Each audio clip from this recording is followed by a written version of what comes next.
Hi everybody and welcome to week 2. This week we're going to transition from electrostatics to moving charges, and moving charges will involve circuits. So I hope everybody's doing well. I hope your families are all healthy and safe, and let's get to it. Okay, so let's start this discussion of moving charges by discussing how charges transfer. So the transfer of charge. Okay.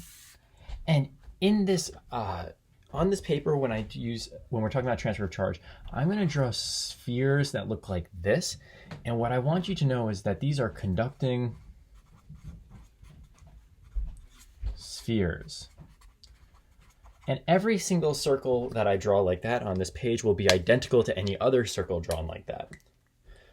So let's first look at a situation which consists of two spheres. This one is going to have 3 electrons, so minus 3 elementary charges, and this one is going to have 1 electron on it. Well, if we look at these two, we can actually go ahead and define which one is the high potential sphere and which one's the low potential sphere. Remember, high is going to be more positive, right? So we'll call this the high potential, and we'll call this one the low potential. So you have our high potential sphere, which is minus 1 elementary charge, and our low potential, which is minus 3 elementary charges. Remember, high and low because we base it off the positive test charge, so the closer we are to positive, the higher the potential will be. Now, what I'm going to do is I'm going to take these two spheres, again, so this is the same two spheres, and I'm going to connect a conducting wire between them.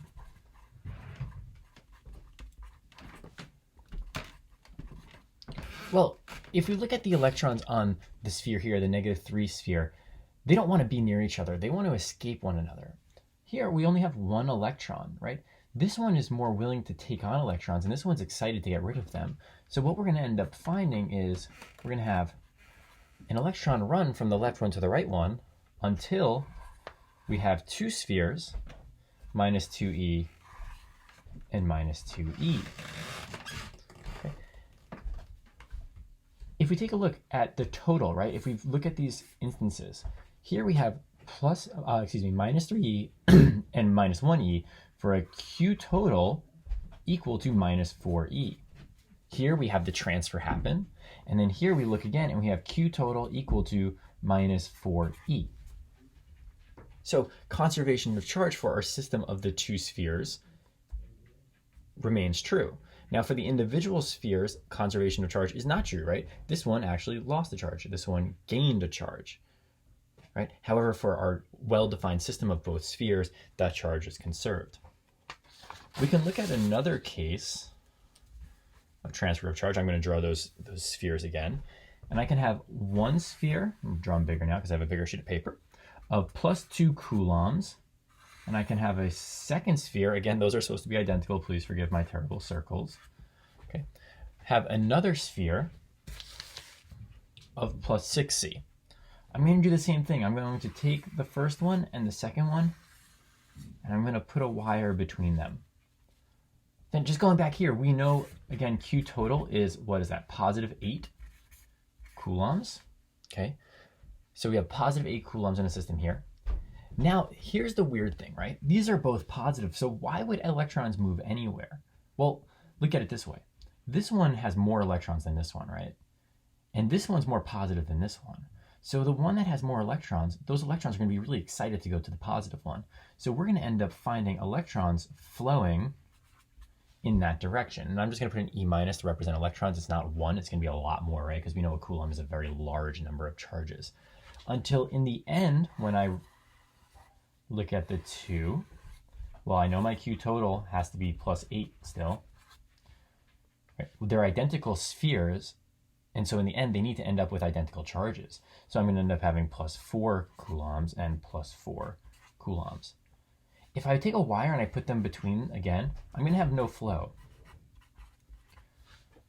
Why have no flow? Well, let's go back to this idea of potential.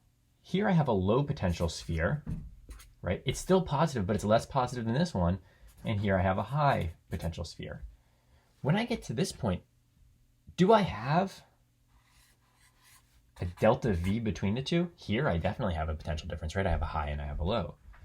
But here, this V and this V are the same. So the potential difference between the two is equal to 0 volts. And so a charge put in a 0 volt potential difference will not experience an acceleration and therefore will not move. I can also say, okay, this one lost 2 coulombs, so I can say that 2 coulombs of electrons went here, right? So 2 coulombs of electrons moved from the left sphere to the right sphere. Okay, great. So that relates to some of the questions that you had on Albert last week, but this is also going to be very relevant to our conversation that's about to come. So I'm going to take those, I'm going to put them to the side. And now what I want to do is I want to look at a demonstration. I have here a setup that I've built, okay, which is a circuit, right? And this is this topic that we're going to go into. I have a circuit here, and in this circuit I have a source of potential difference. That's what this represents. This is a battery, much like how this is a battery, and we'll talk about that a lot more in a bit. I have a battery, I have a switch, and I have a bulb, and I have a bunch of wires here. And it's okay that you have no idea what's going on. We're going to talk about that in a bit. But what I want to address is this. Typically speaking, when we flip a switch, we turn a light bulb on. Well, here I have a light bulb. I have a power supply. So I'm going to go ahead and flip my switch. Let's see what happens. Nothing. Nothing has happened here. Why is that? You may be looking at this circuit and maybe you see what the reason is, or maybe you're looking at it and saying, I don't know, every time I hit a switch at home, right, the light turns on, so why is the light bulb not coming on? Well, what I'm going to do next is I'm going to take a little piece of copper here, this little piece of copper wire, and I'm just going to drop it onto this circuit, and I'm going to hope that this works. Ready? Nope. There we go. Okay. Sorry, the bulb was just a little out of position. Take it off again to show that I didn't do anything with the bulb other than move it a little bit. We have no light, and now we have an illuminated bulb. So the question that we're going to address in this lesson, and what's going to be our aim, is why do we need to add this little bit of wire for the bulb to illuminate? And then why, when I take it off, does the bulb suddenly turn off? And now suddenly, if I use that switch like you're used to using a switch in your home, my bulb turns off. If I flip it up, my bulb turns on. Okay, so let's get into explaining why this is.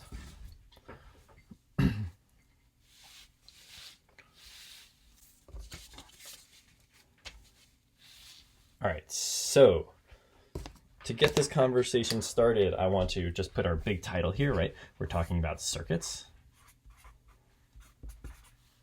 It's our new unit. Find a better marker than that. Well, in order to have a circuit, we need to have a few things. The first thing,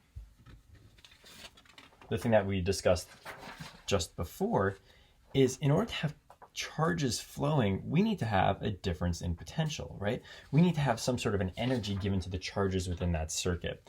And so the first thing is going to be a source of potential difference. Okay, we're going to need to have some source of potential difference. You are already very familiar, or not very, but we talked about last week a source. I'm going to label it A, and that's a capacitor. Remember those parallel plates that we were discussing? Well, say I have one set up like this, right? And I say that this is my positive side of the capacitor, and this is my negative side of the capacitor. Well, now, I know that this is high, and this is low. I know I have a potential difference, so I can start to have a circuit. I can start to make electrons flow in this thing. But right now, they'll not flow, because I have no path for all these extra electrons to leave this plate and get to my positive plate. What's going on in between here? There's something called a dielectric. There's like air or something that's a very good insulator that doesn't want the charges to move. But what I can do is this. I can take my wire and extend it from here to here to here, right? I can take this wire and I can go like this, extend it up to there, and there. Right? And now I'm getting closer. I'm not quite there yet because I still have something between here. I still have a huge amount of insulation between these two wires, they're not going to jump. But what I'll draw now is that, okay? What that is a switch. Okay, so we now have a switch in our circuit. There are a few important things that you need to know about a switch, and those things relate to whether or not this switch is allowing current to run or not allowing current to run. Right now, you can see the switch doesn't allow it to run, but if I flick that switch down, it would. Right now, when it's like this, we refer to this as an open switch. Okay, an open switch means electrons can't flow. The electrons aren't allowed to move around. So in your home, you know this as the lights are off. Okay. Then we have a closed switch. Closed is when I flip that switch closed. This is when electrons can flow.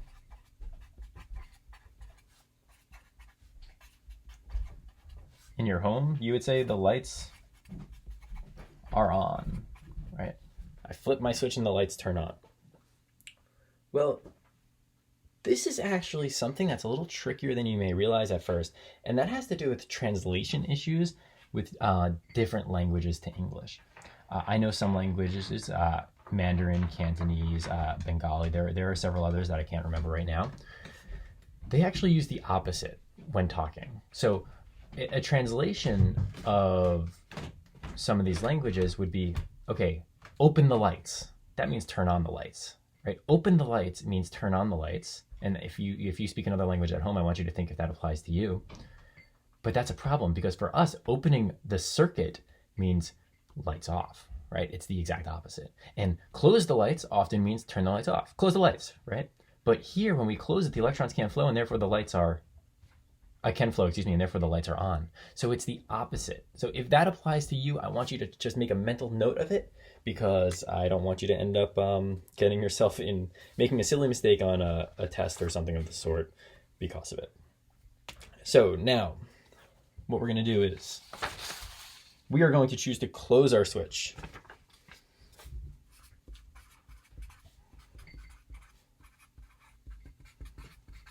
We're going to close the switch and we're going to allow charges to flow. And so what we're going to find is our electrons here. Let me make sure these are nice and straight for you. Our electrons are going to flow out of this negative plate.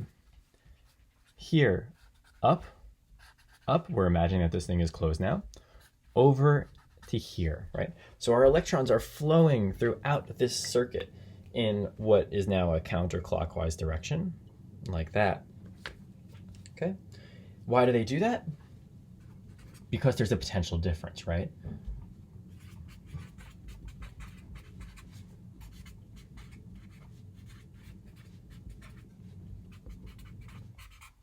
There's a potential difference. I have charges inside this wire. This wire is a conductor. It's copper, right? Remember, wires that are copper, metals, they have that, what you've learned as the sea of electrons. They have all free electrons in there. So when I introduce a potential difference across the wire, those charges suddenly have energy. And so they'll begin to move, they'll begin to flow. And so we get them moving around the circuit here. But if we think back to our earlier discussion about transfer of charge, right, they'll flow until they end up having the same charge. The two plates end up having the same charge, and then I can't have a flow. There's no more potential difference. And so I can say, as the charges flow, right, how do I want to word this? The capacitors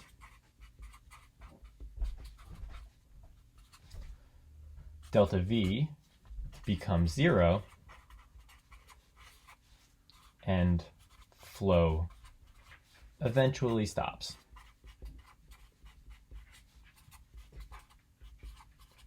Okay. So our flow will eventually stop. And that's really not a good thing, right? I want you to imagine something like you're playing your Switch or something, right? And instead of using, and what they use to charge the Switch is a capacitor, right? You would turn that thing on, you start playing your game of Smash, and then like it'll immediately turn off because your flow of electrons has gone to 0 very rapidly. these plates have, we can say, discharged each other, right? This one's lost its electrons, this one's gained, until they end up having the same charge, and therefore zero potential difference. And zero potential difference means simply we cannot have any sort of flow. So how do we deal with that? We use something better. If this was A, we're going to use B to be a battery. Okay, so a battery is a constant source of potential difference, or I could say a source of constant delta V. Okay, that is, of course, until the battery dies, and then the delta V decreases. But what's nice about a battery is it maintains a constant delta V, and then it, at the end, disappears, right? It starts to go down to zero. So a battery is a much better tool for something like a laptop or your Nintendo Switch, or pretty much your cell phone, anything that you currently use with a battery. All right.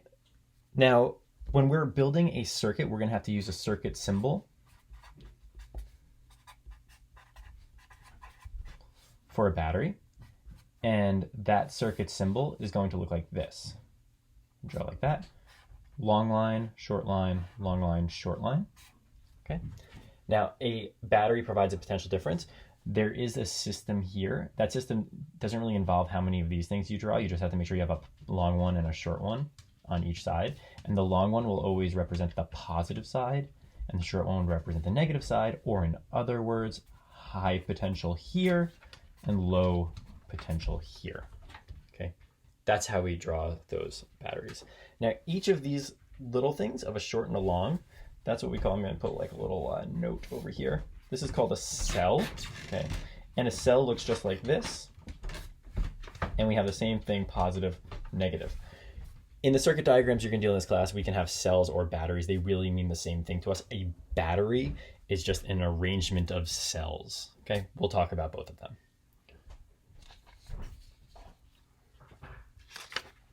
So now what I'm going to do is I'm going to draw a new circuit. I'm going to draw it like this. I'm going to have a battery instead of a capacitor there. I'm going to have it go up to a wire that goes over like this. That wire is going to lead to a switch. It's going to go up like that. So there's my circuit. When I turn this circuit on, when I close my switch, what will I find? Well, if I look at my battery, I know that this is my positive side and this is my negative side. And so my electrons are going to come out of this side, right? Like that. And they're going to go around the circuit like this, and around, and around, and around, until they come back to the battery, right? They're going to flow around that circuit. And unlike with the capacitor, that flow is going to maintain pretty much the same thing. But what I want to do now is I want to look at a little portion of the wire. Let's say that portion right there. And what we're going to do is we're going to zoom in. Okay, we're going to zoom into this wire. So I'm going to do something like this. Look like that. Right. And what we see is our wire like that. And inside this wire, we have a whole bunch of little electrons. My little dot here is going to represent an E minus. Okay? So I have electrons all throughout this wire. Just hanging out in there. And I know that across this wire, I have some delta V. Right? There's a potential difference which is going to cause those electrons to flow. And so they're going to start moving in this direction.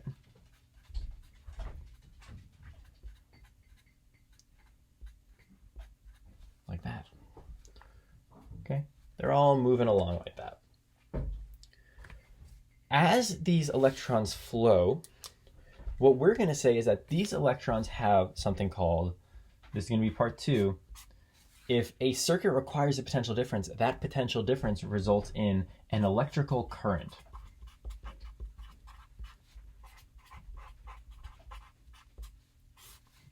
Okay?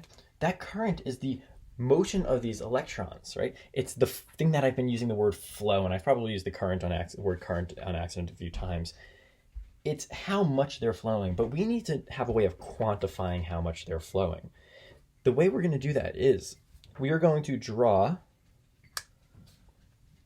or we're going to look at a cross-sectional area of this wire. So I'm basically looking at a little slice of this wire. And I'm going to take a stopwatch, and I'm going to start my stopwatch. And as that stopwatch goes, I'm going to count how much charge passed through this cross-sectional area right here.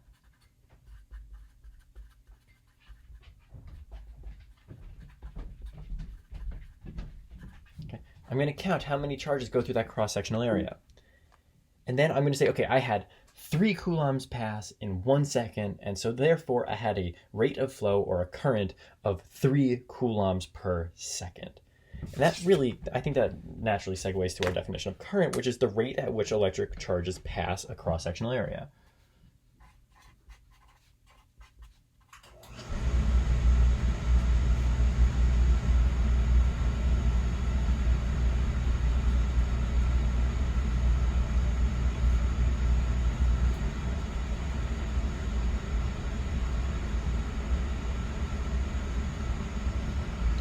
Okay, so I think you can see that the equation for current, I should add that the symbol for it is a capital I, is equal to the change in Q over the change in time.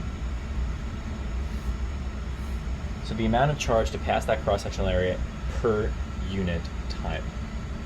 The unit of this thing is going to be the coulomb per second.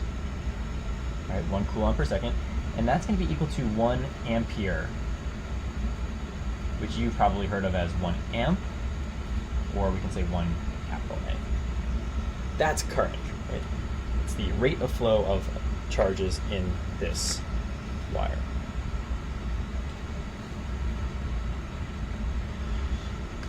All right, so now here comes a really weird part of this. We actually have 2 types of current.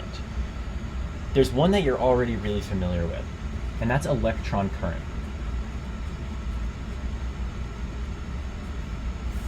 Okay. And electron current, I'll put it down here actually. This is the flow of electrons.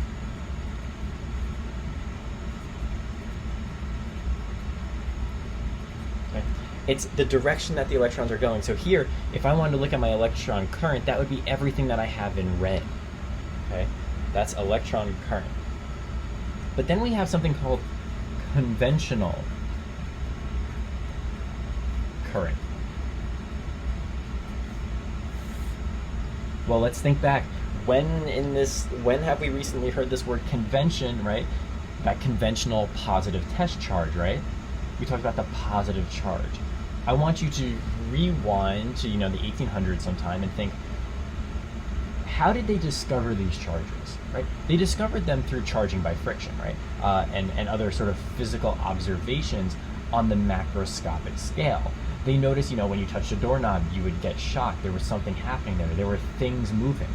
And then through experimentation, it was discovered that, okay, there are 2 types of things. Let's call them positive and let's call them negative, right?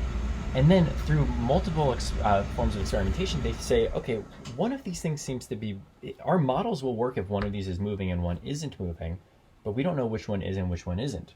So let's pick one. And they messed up. They chose positive. They said that the positive charge is what's moving. And so when they're looking at the flow of charge in circuits during the early days of understanding of electricity, they said, okay, great. Current is actually the flow of positive charges. Okay, and this is really we can say a mistake that stuck. Right? After making this decision, there were many, many years of doing research and studying circuits before we were able to look at what was actually happening and observe that no, in fact, the electron is the thing that's moving, not the proton, or not the positive charge, I should say. And so conventional current will always go in the opposite direction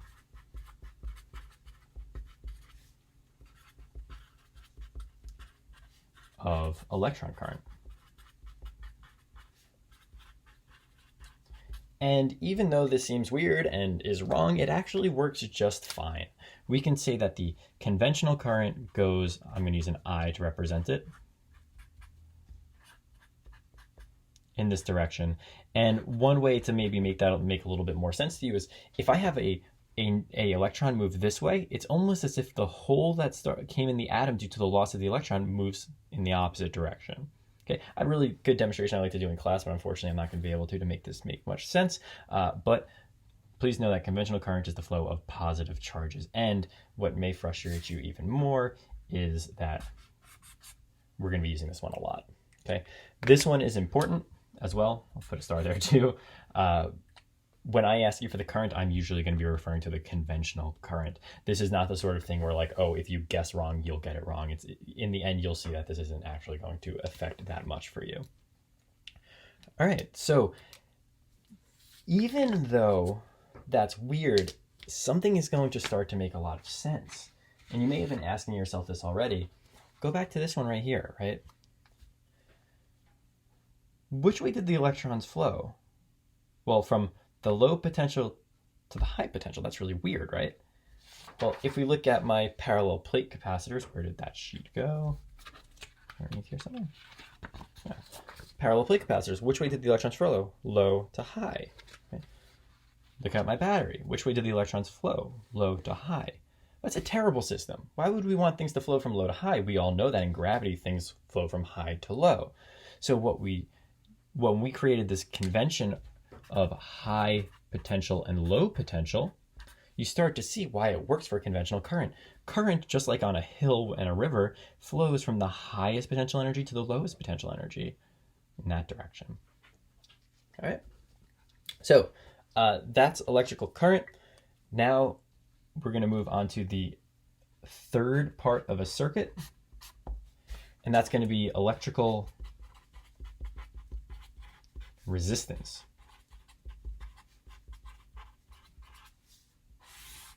Symbol capital R. Okay, so our electrical resistance, capital R. These circuits that I've been drawing are not very good. The reason why is I have a potential difference and I have very little resistance. So if I actually built this circuit, what would happen is I'd close this switch and the electrons would start moving really, really fast. There'd be a lot of friction and this would heat up. Okay, that's because there's no resistance. There's no resistance to the flow of the current. I'll end up having too large of a current. And so when we look at circuit elements, a resistor is an example of a circuit element. A battery is also an example of a circuit element. This is the measure of how much an object resists the flow of current. So some things are really bad resistors, right? This copper wire is a terrible resistor for the sakes of the size potential differences we're working with. But something like this marker, right? It's a pretty good resistor. It's not going to allow current to flow too easily. The circuit symbol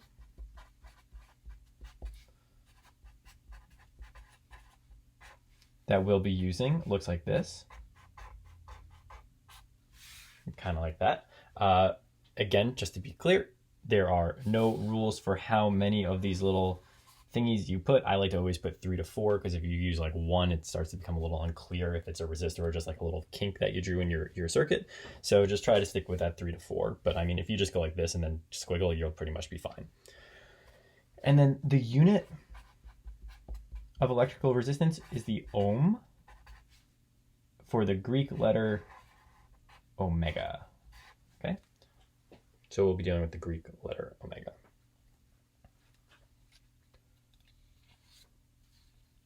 Now, I want to return to our demonstration from before.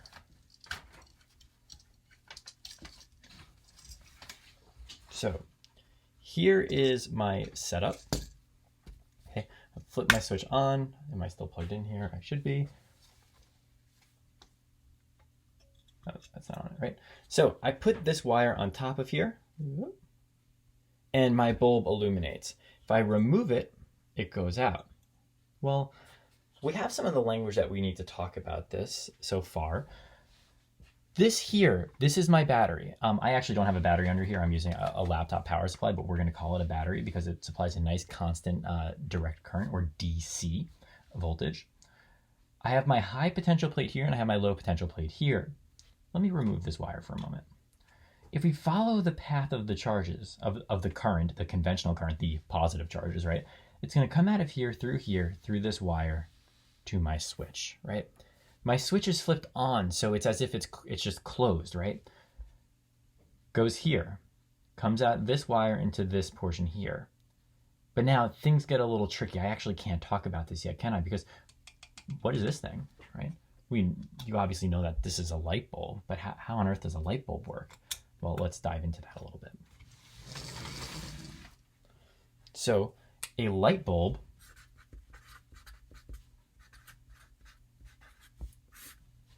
is actually a source of electrical resistance. Okay, when I put a light bulb in a circuit, I reduce the current of that circuit, so we say that it is a resistor. Here I have a bigger light bulb, okay? And I'm just going to quickly sketch it on this piece of paper so you can see what we're looking at. Okay, I had so much space, I don't know why I chose to do it this way. Okay, so this is my light bulb. If you take a look at this light bulb, right? Let's see if I can get you to focus on it. There we go, great. If we look at this thing, what you see is a brass sheathing here, right? And a little piece of metal right there. The way that this thing works is you are going to have a high potential or a low potential, right, on the brass here, and then the opposite on this little metal piece here. And so the charges can flow into the bottom or into the side, it doesn't matter which direction, but let's just go with the bottom, flow into the bottom, and then from the bottom, if we look here, it goes into this wire, and that little coiled piece right there, that's tungsten, or it's some kind of a metal that heats up when there's a current passing through it, and then down the other side. Okay, that other side is then connected to this brass portion. And so I can have current go in this part through there and out the brass, or in the brass through there and out the bottom. Okay. To demonstrate how a bulb works even better, I have a tiny little bulb here, right? And I have a battery. In order to get this bulb to light, I need to have a potential difference across that little spot on the bottom and the metal on the side. So what I'll do is I'm going to touch the bottom to the positive portion of this large D battery. Okay, just like that. Notice it doesn't light up because even though there's a potential here, there's no potential difference, right? I need to have something connecting to the low potential side. So I take this copper wire, I touch it to the bottom, drop it. Okay, hold that there. Touch this to the bottom of the battery, and then I'm going to touch it to the side, and then you should observe, okay, there we go. The bulb lights up. But I need to have a connection from the bottom to the side and the bottom of the battery to the side of the bulb and the bottom of the bulb to the top of the battery to complete my circuit. So again, looking through here, if we want to follow the path, I have this bottom portion here. This metal portion here is in fact a conductor. And so the wire is going to come up through the bottom to here, to the coil, then down and attach to the side. And so if I build a circuit that consists of a battery like this, you can see that I'll have my current flow here to here, up through here, down to here, over, down, and back. And so I have an illuminated light bulb. Back to our demo then. We're just about there to answering our aim of why do we need that, add that little wire in order for the bulb to illuminate? Well, let's turn this thing off, make sure everything's in place. High potential, low potential. In order for, as you just saw with the wire of the battery, in order for this circuit to work, I need to have the high potential of the battery connected to the low potential.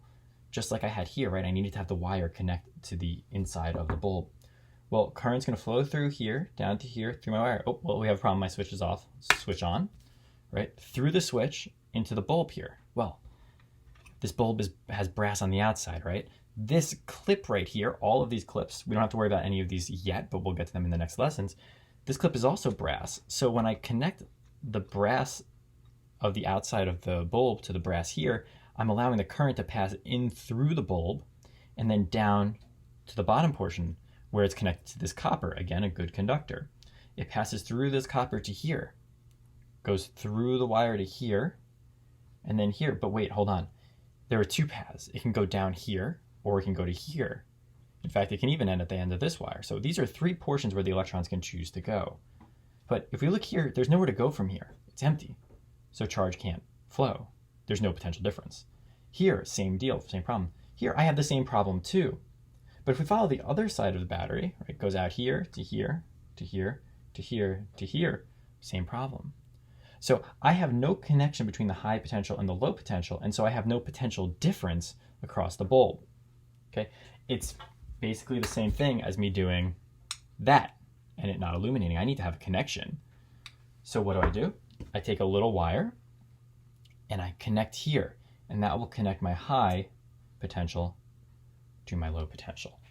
And there I'm able to get my bulb to illuminate.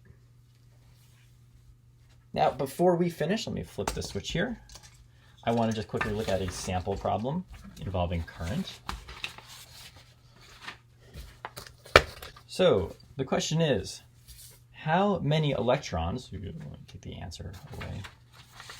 How many electrons pass through a resistor, okay, in 10 seconds if the current through the resistor is 2 amps? So what do I know? I know that the time is 10 seconds, and I know that the current is 2 amps. Now, it doesn't matter if this is conventional or electron current. We're going to get the same answer either way.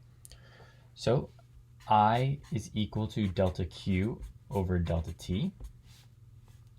Delta Q is what we're interested in. So that's going to become I delta T, which is equal to 2 amps times 10 seconds, which is equal to 20 coulombs. Remember, this is a coulomb per second. My seconds cancel out. But that's not what it asked. It asked how many electrons. So I need to now convert this to elementary charges. We should remember this ratio that one elementary charge is equal to 1.6 times 10 to the minus 19 coulombs. Well, let's just multiply that by 20 coulombs. Our coulombs will cancel out, and we're left with elementary charges. Remember, that's the charge on an electron. So if we solve for this, we solve for how many electrons, and we get 1.25 times 10 to the 20 elementary charges.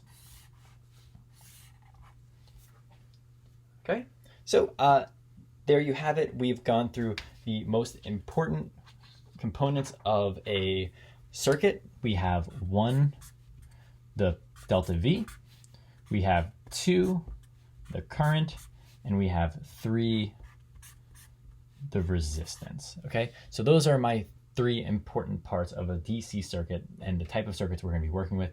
And in the next lesson, we'll cover how these 3 things all relate to each other in an actual operational circuit. Okay, so sorry, I know this has been on the long side. Hopefully the next one will not be quite as long, and I will see you later.